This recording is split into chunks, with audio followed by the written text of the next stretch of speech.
Mutual decision with Israel will end Iran war. A mutual decision with With Israel. So wait, is that a mutual decision between the U.S. and Israel, or Iran and Israel? I would think the U.S. and Israel, with the way things are going. So, the only people that can decide not to do this war anymore is the people who decided to do this war. Oh, okay. Yeah, okay. So on Sunday, he said that the decision would be mutual. He said, I think it's mutual a little bit. We've been talking. I'll make a decision at the right time, but everything's going to be taken into account. Given that, by all accounts, he was forced into this war by Netanyahu, I don't really feel like it's mutual. I think he will stop the war when Netanyahu says he can stop the war. And so now your genocidal dictator is taking orders from the other genocidal dictator. Speaking of the genocidal dictator, I just got a thing I need to Google. U.S. court allows state bans on gender-affirming care for adults. Let's see what... Fuck. 9 hours ago, this just happened earlier today. Fuck me running. Which state is that? No, not state. Federal. That's... The Supreme Court rules. They're saying it's okay for states to ban it, or it is now banned federally?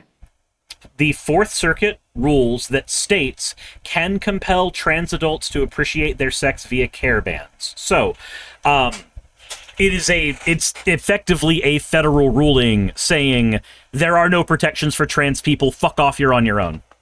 Okay, well, let's skip this Iran thing. Go to the last news item. This seems more apropos at the moment. If you are descended from a Canadian, no matter how many generations ago that was, as long as you can prove it, you are eligible for Canadian citizenship. Man, I wonder why they might be doing that. So that's so weird. Yeah, we used to have a rule on the books where you were only Canadian citizen if it was there was only first generation descendants, but that was ruled unconstitutional by an Ontario court. So yeah, I don't know how many people in my audience this is going to help, but it seems like an important thing to be aware of at the moment, given what you just learned. Jesus fucking Christ. Yeah, Aaron Reed has an article on this. So Aaron, I love Aaron's articles to death. I think that she is a wonderful journalist that is so hyper-focused on trans rights. It is insane that she keeps up with everything, but I'd want to have two things. Hers and then something like The Guardian on top of it. What is the position of somebody who is trans who is dealing with this? What is the bog standard media response to this? Something ground news, I guess. Yeah. But, yeah, so there are thousands of people that have already begun this process. And, yeah, there's no limit on how many generations you go back. I wonder how that would work for Native American heritage. Because there were tribes whose traditional boundaries did not fall along the Canadian American boundary. They went across it. So I wonder, if you could say, hey, I am of this tribe of Native American, and their traditional territory was in Canada. Yeah? So please give me citizenship papers. I wonder if that would work. Maybe, but no matter how far back you go, that does a lot of legwork. Yeah. Man, 23andMe are going to make a buck. Just a reminder that all of those DNA companies are selling your data, and in this case, it's private medical data, and also because it's DNA, it's not just your data, it is also your family's data. So that is an extra fucked up thing where, you could potentially your family members could end up in criminal databases now where the police can find them because their DNA was on a scene or whatever because you did a 23andMe. So anyways, guys, have you ever read the book series Divergent, where there's a bunch of people that we considered genetically predisposed to crime? Anyway, just throwing that dystopian novel out there for you. It's not a great novel, but it certainly has an idea that is spooky. I'm not familiar. Really? Well, I kind of missed part of what you said, so I might have just not picked Oh, up. I was saying, just remember that in the Divergent series, one of the plot points was people being genetically predisposed to crime. Yeah, I missed that you said Divergent. I have never read Divergent, and I haven't seen the movies, but I am somewhat familiar with the general outline of the plot. So, yeah. Anyway, I don't know if a 23andMe test would actually prove it to the point where it would be valid for a citizenship thing.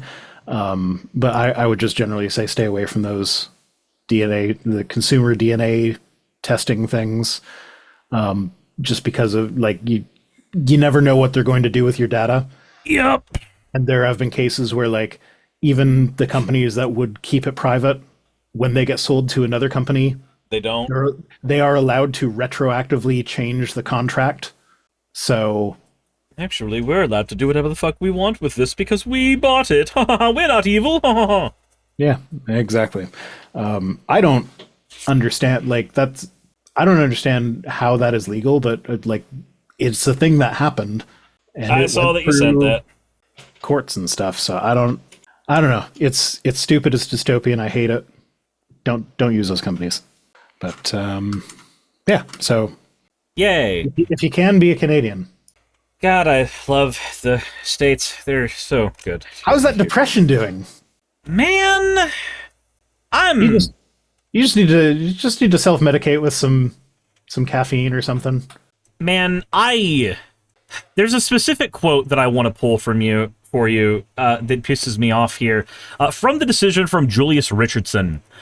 It is not irrational for a legislator to encourage citizens to appreciate their sex and not become disdainful of their sex by refusing to fund experimental procedures that may have the opposite effect. These procedures are no longer experimental. I would say that this ruling doesn't actually count for any of that because, if you're saying yes, it's okay to restrict experimental procedures, those are already restricted, and these aren't experimental procedures. So there you go. I would also like to be the asshole in the room that says, "Hey, did you know that all surgeries are experimental procedures because they were at one point in the past. That is how we determined that they worked. And in fact, actually, one of the ways that we find out that any procedure can go from experimental to just base accepted medical practice is by utilizing it in the field. That is what you fucking do. This is the kind of decision that doesn't state, but has the effect of saying, hey, you know what's cool about medical progress? When we don't. When we just choose not to. You guys already kiboshed all the mRNA shit. Yeah. We were gonna have a vaccine for cancer. But they were like, no, mRNA scary. RFK said seed oil's bad. My constituents say that mRNA frightens them and makes their wieners just a little smaller, so we're going to be banning this now. Okay, thanks, bye. Yeah, basically. It's great. I love this timeline. It is fantastic. Don't you love this timeline? Isn't it fantastic? Okay. If we can take one shining thing out of this timeline, it is the fact that Trump is doing what is apparently a pretty standard dementia thing, where they people with dementia will start like giving out the same of an item for no apparent reason. Like one person said, like, yeah, my grandmother had dementia, and she would keep like everyone that visited, she would give a Post-it note to. And Trump is apparently doing that with shoes. So people will come in to meet him. He will guess at their shoe size. And then there are a bunch of sycophants who can't possibly tell the president that he was wrong about something, so they just say that he was right.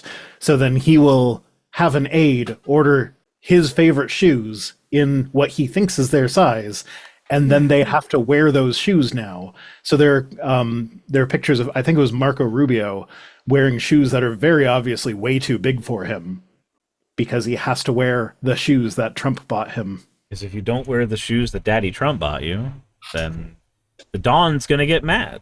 After all, don't you want to kiss the ring? So, like, yeah, the timeline sucks, but at least we get to laugh at their silly shoes. I Hey, you made it to the end. I want to give an extra thanks to the patrons who allow me to do this full time. I want to thank Aaron Rail, Astral, Britzkrieg, Jemshin, Poundini, Red Joker, Victoria, Jonas, Craig, Tarika, Fireshard, Smiling GM, John, Dren Hadamada, Creeper, Sagitta, you know I'm not saying that last part, Sylvie Snow, Valis of Seraph, Ottoman Angel, Rooster Rachel, and Fire Panda, who are all my $20 and up patrons.